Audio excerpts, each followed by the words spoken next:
The 2012 presidential candidate of the New Patriotic Party, Nana Akufo-Addo, received a warm welcome as he visited 3 constituencies: the Upper Denkyira East, the Upper Denkyira West, and the Tifu Atimokwa. In his campaign, which is called Restore Hope, he reinforced his main electoral promises and asked for support.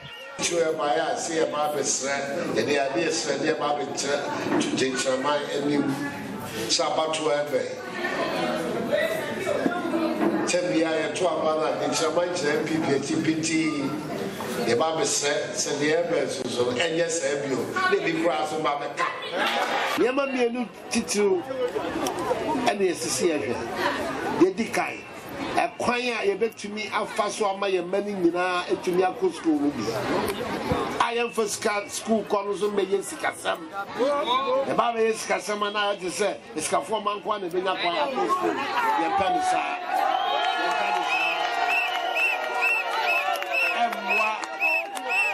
And more man of possible. A choir, you bet fast, Ama, a drummer, Abagana, my Amaya Manteli, Mabawa, and no other. Free secondary education now. What is a maker was a no? A bepasso. Francano Betinisa, a bepasso. The chiefs of the area called on people to support the MPP and Nana Akufo-Addo. Bill said, Mission and Com said, Sababia won't be near. Yay to for a cow padded or by winning.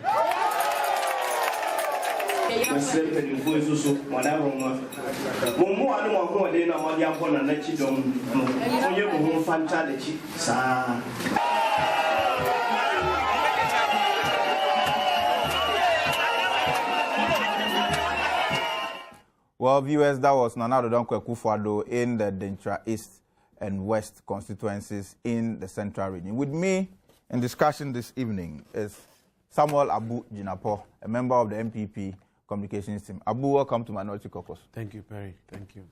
Well, we've spoken to John Boydu on the tour in the Central Region. We've also watched excerpts of some videos of the interactions between Nana and the people in the Central Region. Your thoughts?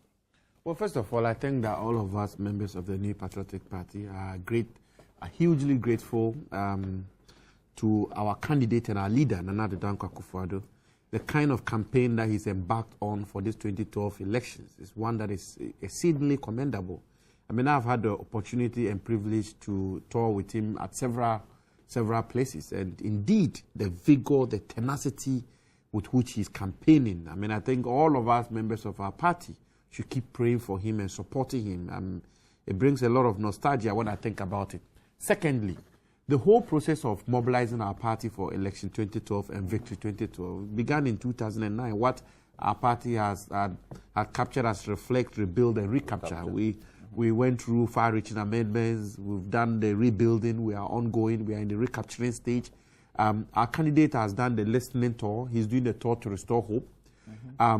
And first of all, the all hands on deck. Absolutely. Before the listening tour. Absolutely. Absolutely. And so, Perry, the listening tour, basically, as John Bodie did indicate, was to listen to the Ghanaian people, listen to their concerns, listen to their worries, and also listen to proposals, policy proposals that they think can help us propel this country. This is the tour to restore hope. This is the tour to restore the hope that has been lost under the National Democratic Congress. By all intents and purposes, whether it's in the Central Region, Western Region, Northern, or across the length and breadth of our country, the clarion call of the Ghanaian people is that we need a candidate to restore hope. Because this government has been very, very incompetent. They've been ineffective. And indeed, on all fronts of our national life, the government has failed. We do not have enough time to go through them. You talk about education, palpable failure. You talk about healthcare, it's incredible. You can talk about the economy, it's in jeopardy. Everything is gargantually amiss. And so that is why our candidate has gone into the hinterlands and putting forward his proposals. And indeed, he's talking to the people of the Central Region. He's talking to them about education. Education is key. It's key. We are all here, my friend. We are all here talking about these issues because we had the opportunity to be educated. And I always cite the example of Japan. The Japanese people do not have any natural resource. They don't have gold, they don't have bauxite, they don't have anything. Indeed, you can even say that they have negative natural resources because of earthquakes and all of those. The backbone of the Japanese success story is human resource development. The Japanese people have nothing apart from skillful, experienced, and competent human resource base. And so to be able to develop a country, you need to build a robust, skillful, competent, and experienced human resource base. And that is why Akufo-Addo is putting on the table, proposing that if God willing, the Ghanaian people give him the opportunity to be president of this country, education is going to be key. Many persons have started calling him Mr. Education, because for him, he thinks that education is the bedrock to our success. Second, is the whole question of the economy of this country. And no wonder that he chose no less a person than that banker whom economists par excellence, Dr. Mahamadou Bawumia, who is an economist by all standards, celebrated across the world, where we're going to have to move, as he puts it, from the Gogisberg type of economy to an industrialized modern economy. An economy that adds finished product, value to value. Yeah, sure. And look, I happen to have read a book about the Singaporean success story under Lim Kuan Yew, where Singapore, the manufacturing base of Singapore, is the bedrock of their economy. It is the biggest and leading producer of oil rigs in the world. If you're looking for a place where oil rigs are manufactured, it's Singapore. And the Singaporean society has transformed and developed. And today, as I speak to you, it's a prosperous society. A lot of prosperity. So Nana Akufo-Addo is putting on the table that if it comes to cocoa, we have to add value to cocoa before we export it. Even when it comes to gold, we have to add value to it. All of those people who say that Akufo-Addo is being utopian and that he's making pledges that he cannot fulfill, I say to them this evening, I say to them now that as a young man, we're looking for the leader that serves us to build our country. We're not looking for little minds. The American society was not built by little minds. The Brazilian society was not built by little minds. It was not built by people who do not have big dreams. We're looking for people who have courage and who have big dreams. And so that is the second aspect. The third aspect is an honest, transparent government of integrity. Not a government of chop-chop. Not a Wyoming government. Not a government that connives with private entities to rob the people, daylight robbery. Not that type of government. A government that is transparent and that is honest. And also not a government, as he says it, not a government that is insulting. A government that has appointees which on a daily basis keep insulting. Very arrogant and insulting. Absolutely. Keep insulting the Ghanaian people and keep making derogatory comments about all manner of persons. Not that kind of government. And finally, Perry, competent, decisive leadership. A leadership that is in charge.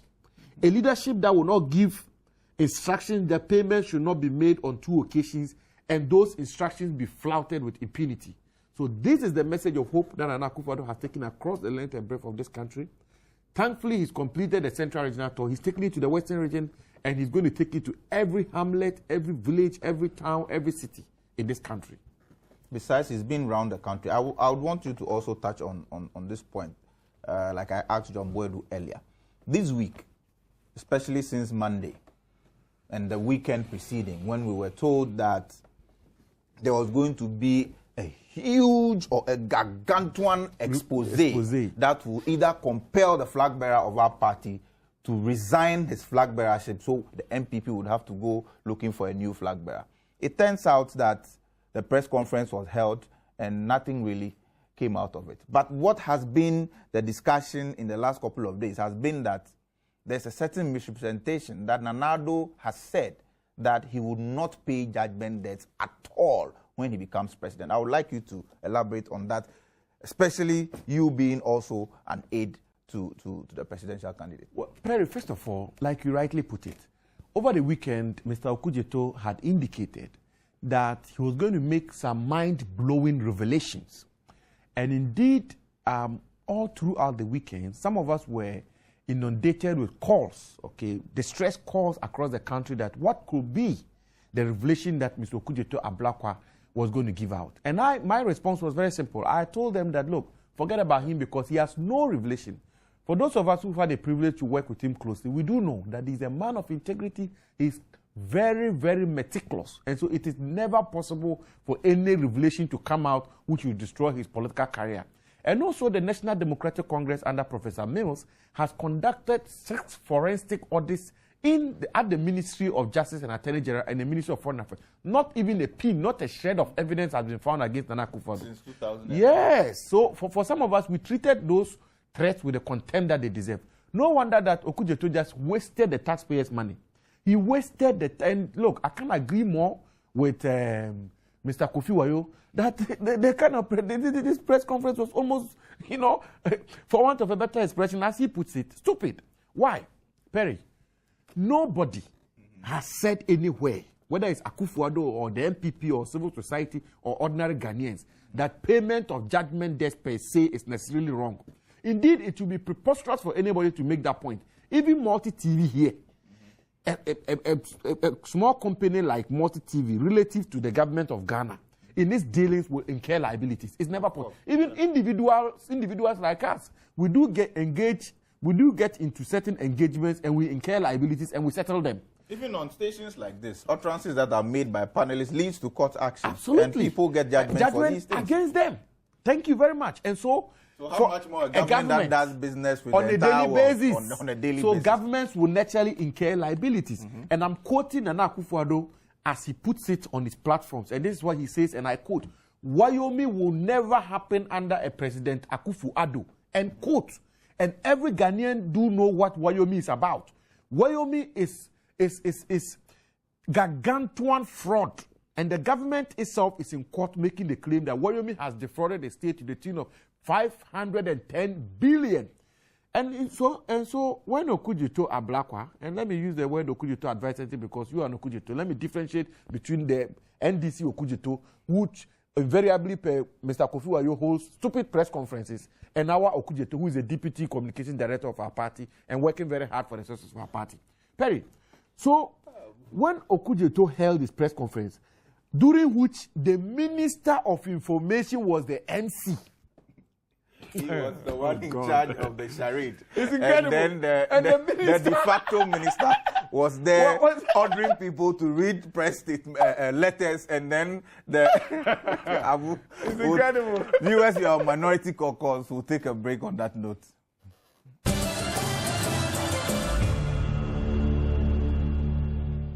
was making the point about the very shocking happenings at the press conference, where a minister of state, substantive minister of information, is the one who holds a press conference is held, that he is the MC, and the deputy minister is the principal addressee of the press conference. And the minister is the one who is introducing deputy ministers to come and speak and read letters. No wonder. Look, let me just conclude. Look, I wasn't surprised because it is characteristic of the government of Professor Mills. Professor Mills himself, the president himself, makes appointments and members of his government make counter appointments. Hello, Jonathan. Hello. Hello, Perry. Jonathan, good evening and welcome to Minority Caucus. Thank you, Perry. Good evening. Good evening. The people of Upper East are listening to you. Madam Paulina, a candidate of Bulisa South, she's also watching this program and she agrees. Good evening, Perry. Good evening, and say good evening to her for us. Nana Akufo-Addo on a tour of hope. We believe sincerely that he will extend this tour to Bongo because we really want to see him. Soon. I sincerely join hands with Abu Jirapo by saying that Wyoming will never happen in the regime of Nana Addo Dankwa Akufo-Addo. Inshallah. Why do we say this? Nana Addo Dankwa Akufo-Addo is going to be a president whereby Wyoming or a state will not dupe the country payers to pay one person. Look, when Wyoming case happened, before the case, the court even tendered their this and that, Wyoming should be paid half of the money. Almost 550 million was being given to Wyoming.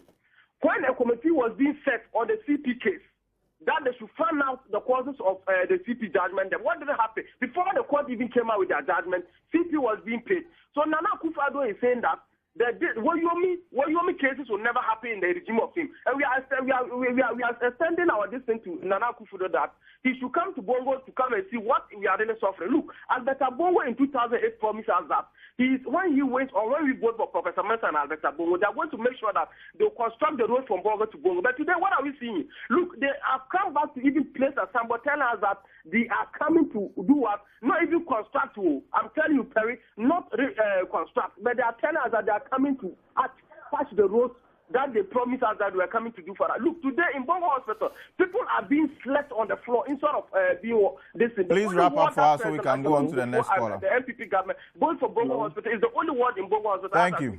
Sorry. Thank you. Hello. Thank you very much. Hello. Osman. Yeah, good evening. Good evening. Welcome to Minority Caucus. Thank you. I want to contribute to your program some more. This is one class we are talking about. You know what is happening in the Upper East region here? Very. You contractors who work for 2 years, 1.5 years, the government is yet to pay them, but they want to get money to pay judgment debt. You imagine. We in the North here, we only depend on the contractor. When you pay the contractor in time, he pays workers, the masons, they also come buy things, and we also go around to circulate that money into the system. So this is not happening. For 1 year, 2 years, government is not paying. You imagine, assemble common fund, first quarter and second quarter. One district came with only 800 million, that's 800,000. They're supposed to take 3 billion first quarter, second quarter 3 billion. They only end up with 800 million. That's 80,000 Ghana cedis. Don't even 1,000 Ghana cedis. You might have such a government. You want another time. The NPP in the NDC 1, NDC 2, they've done a lot for their first 4 years. Under Kufuor, 22nd October 2003, Metro Mass bill was passed, and they introduced Metro Mass. 2004, National Health Insurance was put in place, workers was put in place before Ghanaians voted for NPP for the second time. They would have peace in their party. They have control of their party. That's why they won the second time. Under Maham government, these are the criminals we are talking about. They steal our money. They stole our money, big money. Please wrap up so I go on to the next caller. Thank you. Thank you very much. Jojo. Hello, Jojo. Hello. Jojo, good evening and welcome to Minority Caucus. Good evening, sir. I'm Jojo calling from Medellin. Yeah, actually, I don't know. We Ghanaians, we are not all reasoning the same way. But looking at this Nana Addo free education thing, most people are saying it's impossible. Today, if you ask all the other contestants, they are all preaching about this free education thing. But the NDC government is saying it's impossible. Ask the question. Look at Uganda. I see. Ghana, we are so rich than Uganda. But yet they have free universal secondary education. Why not Ghana? Look, have the cocoa. What do you call it? The minerals are there. Look, oil is there. Why can't we do this? Yet people are saying we cannot do it. What we can do is pay fraudulent debts. These monies we are giving to Wyoming for no red dam that have been used and other certain things used to help this free education. Another point is about this health insurance thing. I heard they are going to do one-time premium. Look, go to Tiarpong. The woman there cannot even get 15 to do what Kufuor's government brought. Yet they are saying one-time premium, which is costing about 50 to 100 Ghana cedis. Then you go to the hospital, you pay this amount, you go to the hospital, they give you paracetamol, or they say you go to the hospital and buy that. Please wrap up so I take the last call. The government is just confusing us seriously. So we are not going to sit down and let them manipulate us in a way. Well, thank you very much. Fadilo, good evening. Good evening, sir. Good evening. Welcome to Minority Caucus.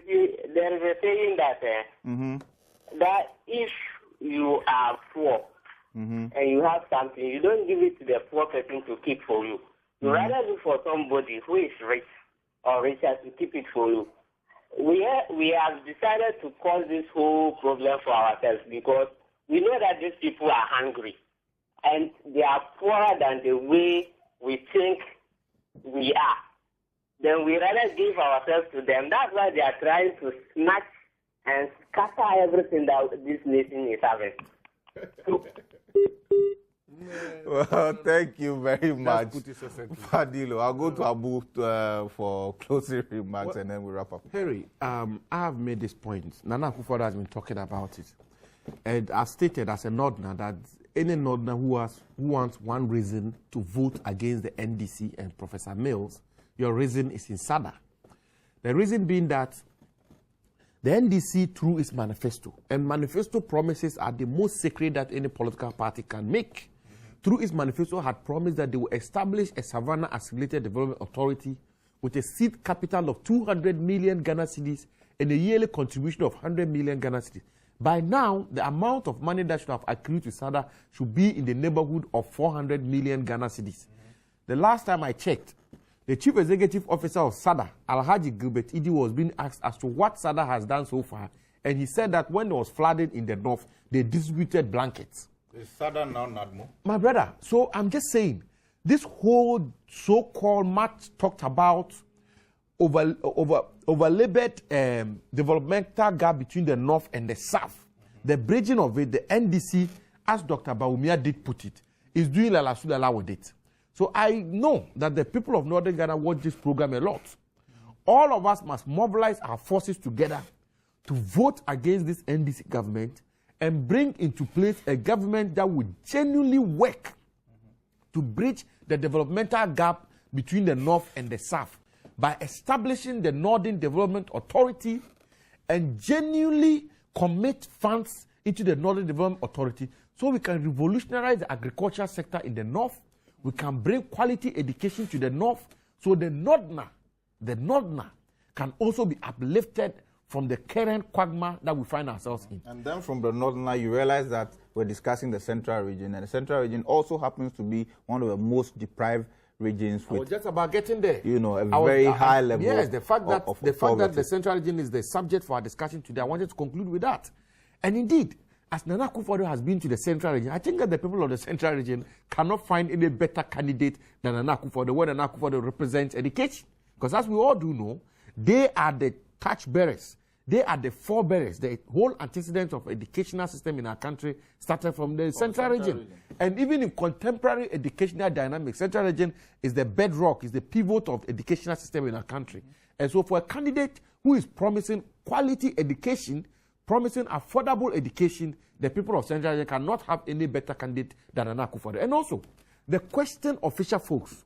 And again, I had the opportunity to tour the fishing belt of our country with Akufo-Addo. And indeed, he did make a very elaborate, explicit proposal for transforming the fishing industry in our country. Already, the man who says he's a fisherman, the man who says he's going to represent the interests of fisher folks in our country, and that he hails from the fishing communities, and I refer to the failed President Mills. That man, the first action that he took as president was to abolish the Ministry of Fisheries. And so, Nana Akufo-Addo is proposing that, God willing, when he becomes president of this country, he will re-establish the Ministry of Fisheries, which will not only have a mandate to transform the fishing industry, but also engage in transformation of the entire aquaculture system in our country. The question about fishing nets, premise fuel, fishing boat, outboard motors, and indeed, outboard motor, the price of outboard motor from 2000 has shot up from about 28 million under President Kufuor to almost, we are told, 80 million. And so all in all, we've got to go. All in all, Perry, I think that the verdict is clear. I think that the Ghanaian people are almost converging at a point of unanimity in voting this government out come December 7th, so that we have a government that is corrupt-free and not a chop-chop, gargantuan, Wyoming government like President Mills' own. Well, thank you very much, Abu Jinapo.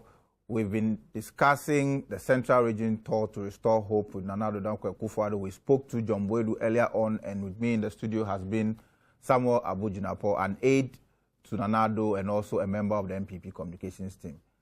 Thank you for viewing, and have a good night.